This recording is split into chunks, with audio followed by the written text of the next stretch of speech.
Bonjour Serge, comment tu vas? Bonjour Jean-Vincent, très bien et toi? Écoute, merci, je vais très bien moi aussi. Est-ce que tu peux te présenter? Oui, très bien, je me présente. Donc, je m'appelle Serge, j'habite à Rodez et forcément, comme tu peux le voir, je suis supporter du Rodez Aveyron Ouais. Football en Ligue 2. Supporter Rodez, mais depuis combien de temps et comment t'es venu cette passion pour le Rodez Aveyron Football? Eh bien, écoute, ça fait une vingtaine d'années que je suis Rodez, donc comment m'est venue cette passion déjà? Alors écoute, ça fait une vingtaine d'années maintenant que je supporte Rodez et comment m'est venue cette passion? Ben, comme beaucoup de gamins, étant petit, ben, j'étais déjà passionné par le football. Moi, j'avais deux passions quand j'étais petit qui me sont restées aujourd'hui, c'était le football et le sport auto. Donc forcément, mais quand on s'intéresse au foot, le club local, c'est Rodez. Donc j'ai commencé à suivre les résultats à la fin des années 90. Après, à partir du début des années 2000, j'ai commencé à suivre tous les résultats tout le temps. J'étais à fond, mais je n'allais pas voir les matchs. Et j'ai commencé à aller voir les matchs, donc la saison 2003-2004, saison où le Rodez Aveyron Football était en CFA2 et donc avait accédé à l'échelon supérieur qui était à l'époque le CFA. Et tu les suis comment? Tu les suis de près, c'est-à-dire que tu vas tout le temps voir les matchs à domicile. Est-ce que tu les suis tous les matchs à la télévision ou est-ce que des fois tu peux pas parce qu'à cause de ton travail et tu suis que les résultats sur Internet avec les sites spécialisés dans le sport? Mais très bonne question parce qu'en fait, il y a eu un petit peu de tout durant ces 20 années. Donc au début, pendant j'ai passé 3 ans, je suivais tous les articles de presse, etc. Mais je n'allais pas au stade. Là, du coup, ça fait 17 ans que ben, j'ai pas beaucoup raté de matchs à Paul-Lignon, sauf forcément des fois que ce n'était pas possible. Après, il fut une période, surtout dans les années 2000, en gros 2005 à 2010, qu'on était en CFA puis en national, une époque où je faisais beaucoup de déplacements. Donc en tout, j'ai fait 61 déplacements pour aller voir jouer le RAP. Donc principalement cette période-là, qu'on était en CFA national à l'époque. Et donc bon, forcément, dernièrement, vu les événements, forcément que ce soit des déplacements ou matchs à domicile à Poligno, c'est pas possible. Donc ben, à ce moment, forcément, je regarde les matchs chez moi devant la télé, faute de mieux. Et c'est vrai que c'est pas donné à tout le monde de faire autant de déplacements pour suivre son équipe de cœur. Je suppose qu'avec ces déplacements, tu as quand même des souvenirs de ces matchs-là, que tu as dû faire tant de kilomètres pour aller les voir. Est-ce que tu as des anecdotes à nous raconter? L'anecdote la plus célèbre, qui n'est pas glorieuse d'ailleurs, c'est le déplacement à 7, le fameux 19 janvier 2008. Donc, il y a déjà plus de 13 ans, une époque où j'étais jeune encore. Donc, ce déplacement à 7, donc, les, débuté bien ou pas, je sais pas, mais bref, avec le bus, nous étions arrêtés dans 7, un endroit où il y avait juste un bar, donc on avait été au bar, on était beaucoup à boire, beaucoup picolé. Donc on est arrivé au stade, bon, moi j'étais pas très en forme forcément. Donc du coup, résultat, le match, j'ai passé tout le match ivre-mort sous la tribune visiteur. Ce soir-là, en plus, le RAF a perdu 5-0. Alors là, on avait sacrément touché le fond. Notre milieu de terrain, Pacheco qui s'était fait les croisés. Donc, comme ça, on a perdu le cœur sur ce match. Il y a eu même une bagarre entre les supporters de Rodez. Donc, alors là, du début à la fin, ce déplacement, ça reste quand même un très bon souvenir, malgré tout, parce qu'on en parle encore très souvent. Ça fait une belle anecdote, mais alors, sur tous les points, ce soir-là, on avait touché le fond quand même, hein.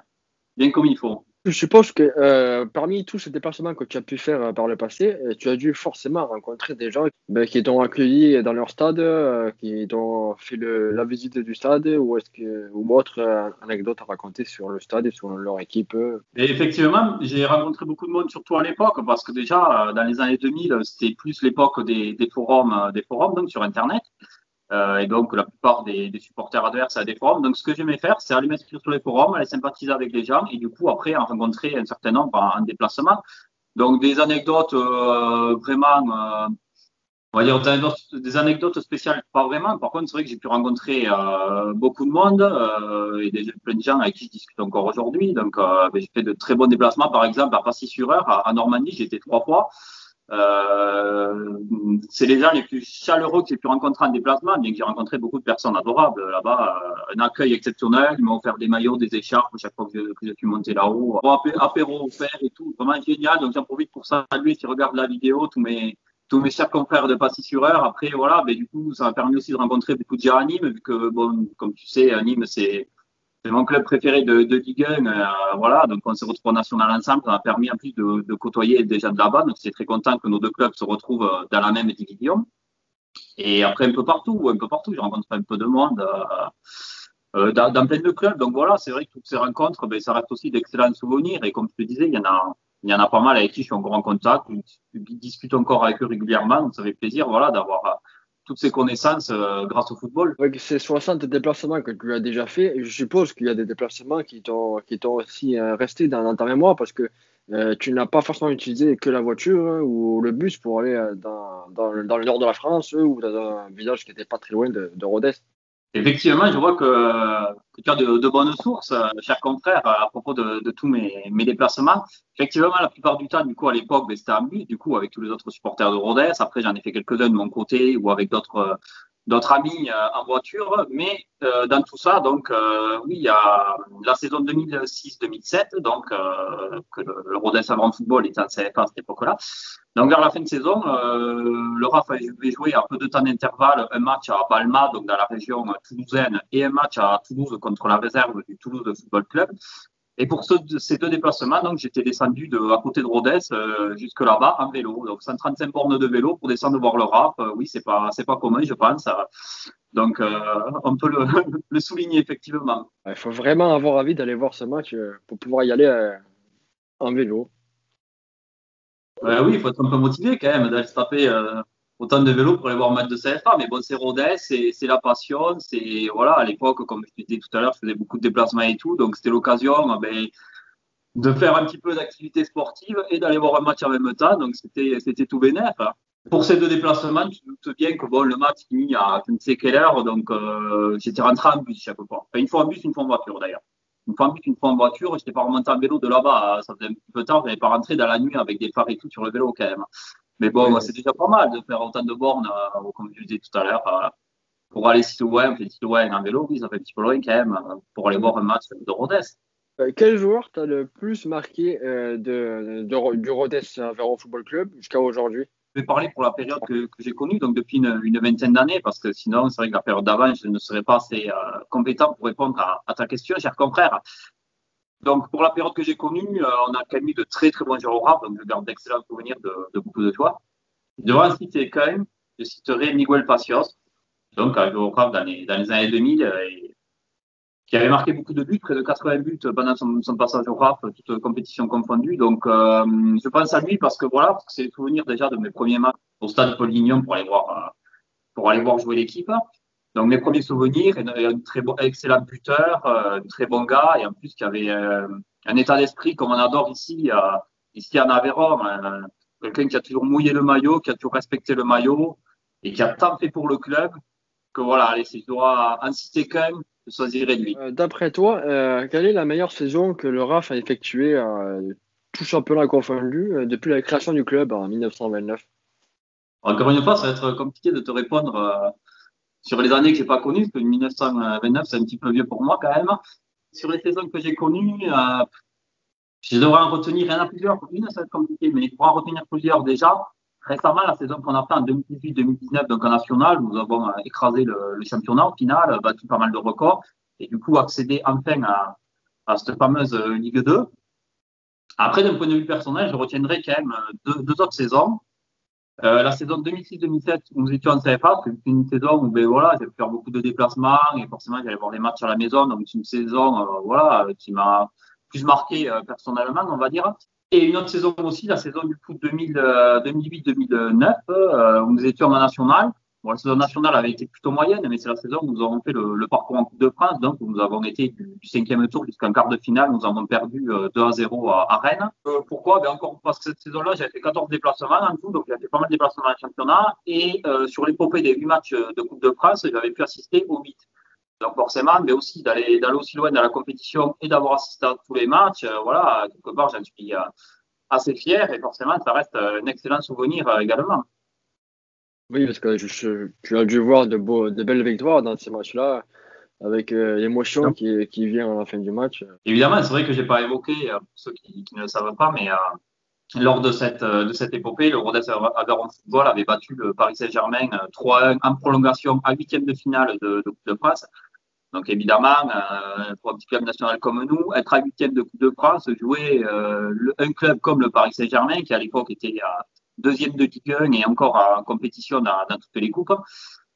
Donc oui, c'était déjà un grand événement et c'est vrai que ce soir-là, en plus, on rapporte la victoire 3-1 avec le troisième but comme un symbole de Miguel Pacios, qu'en plus j'ai cité tout à l'heure pour le joueur qui m'avait marqué. Donc forcément, soirée idéale, soirée parfaite. Qu'est-ce que tu penses du niveau actuel, donc c'est-à-dire de la saison 2020-2021, du niveau de la Ligue 2 et aussi forcément de ton club favori, Rodez Aveyron Football?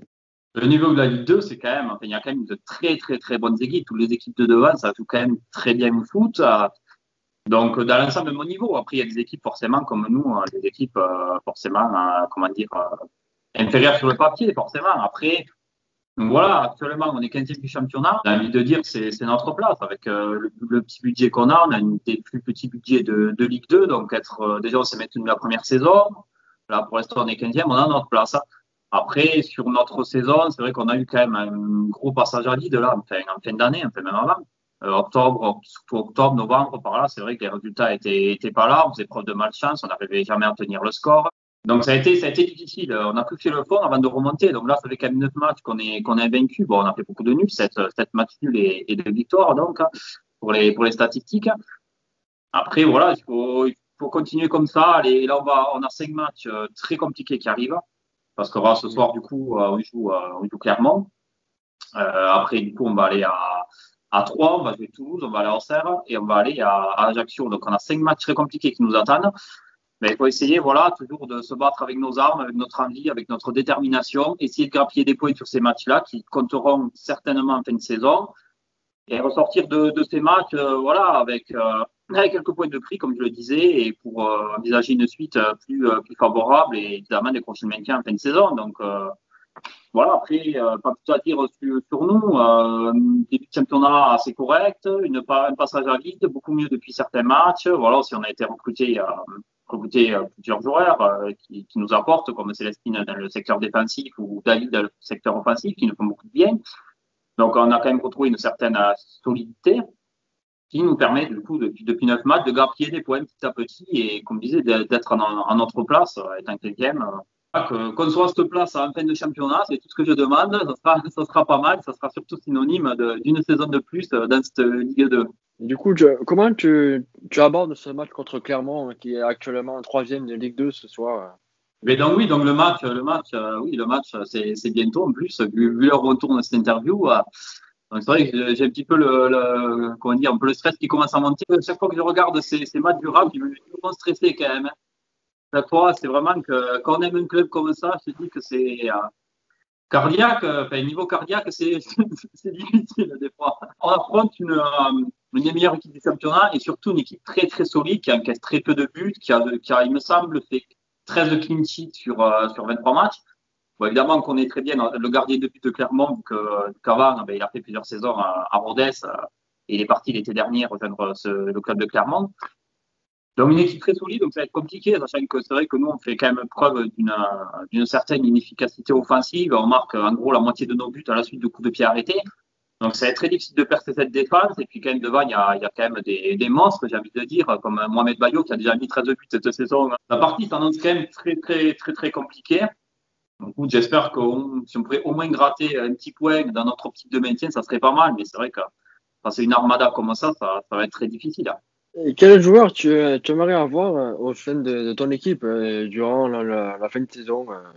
Un joueur qui a le niveau de Ligue 2, mais qui pourrait justement améliorer le nombre de buts marqués par Rodez cette saison. Si je dois choisir un joueur de Ligue 2, après, j'en ai pas, on va dire, particulièrement.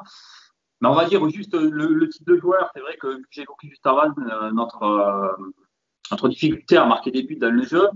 C'est vrai qu'un très bon attaquant de niveau 2, bon, ça n'arrivera pas évidemment. Le mercato est clos et on va finir la saison comme ça. Et on a du monde de devant quand même, et qui pour la plupart font du très bon travail.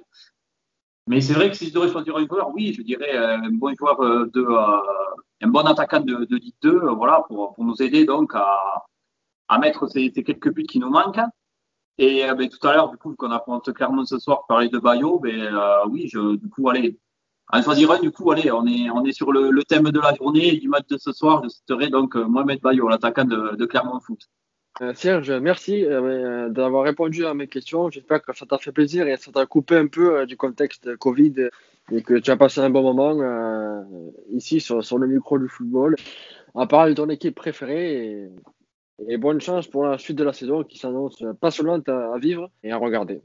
Déjà, Vincent, je te remercie du coup d'avoir pensé à moi en tant que supporter du RAP, donc pour faire une interview dans le cadre du développement de ta chaîne YouTube. Donc c'est vrai qu'au moins ça élargit un peu, on va dire, ton panel d'invités après avoir fait beaucoup de joueurs et d'autres profils, mais tu n'avais toujours pas fait de supporter. Donc c'est super sympa d'avoir pensé à moi. Donc je suis ravi d'avoir pu partager ma passion du football et plus précisément donc du Rodez Aveyron Football. Écoute, je te souhaite une bonne continuation dans ta chaîne. Tu sais que depuis le début, je t'encourage donc dans cette voie-là. Et j'espère pour toi que la situation sanitaire va s'arranger en quelque sorte pour que tu puisses délaisser un peu les interviews visio du coup et aller sur le terrain réaliser des interviews avec ton micro. Voilà ce que je peux te souhaiter pour la suite. Écoute, merci, ça fait plaisir en tout cas. Et non pas seulement pour moi, parce que j'aimerais que pour tout le monde, la situation s'arrange dans tous les domaines, parce qu'il n'y a pas que moi qui souffre de cette crise sanitaire aujourd'hui, et malheureusement demain aussi. Après avoir débuté cette chaîne d'interview avec un supporter d'un club de football professionnel, quel est le supporter tu souhaites que je continue ma chaîne d'interview de supporters? Mais écoute, après, voilà, vu qu'il faut choisir entre Ligue 1 et Ligue 2, à choisir qu'en Ligue 1, j'aime beaucoup, comme tu le sais, le club du Nîmes Olympique. Ça serait bien si tu pourrais interviewer un supporter donc, du Nîmes Olympique. Ça me plairait beaucoup. Voilà, donc ben, écoute, je te laisse rechercher ça et ce que tu trouveras. Et voilà, j'aurais plaisir de tourner cette nouvelle vidéo sur ta chaîne et donc à passer le micro à un confrère de Nîmes. Ben, écoute, merci à toi pour le passage de micro et je ferai tout mon possible pour trouver ce supporter du Nîmes Olympique pour pouvoir continuer cette si belle chaîne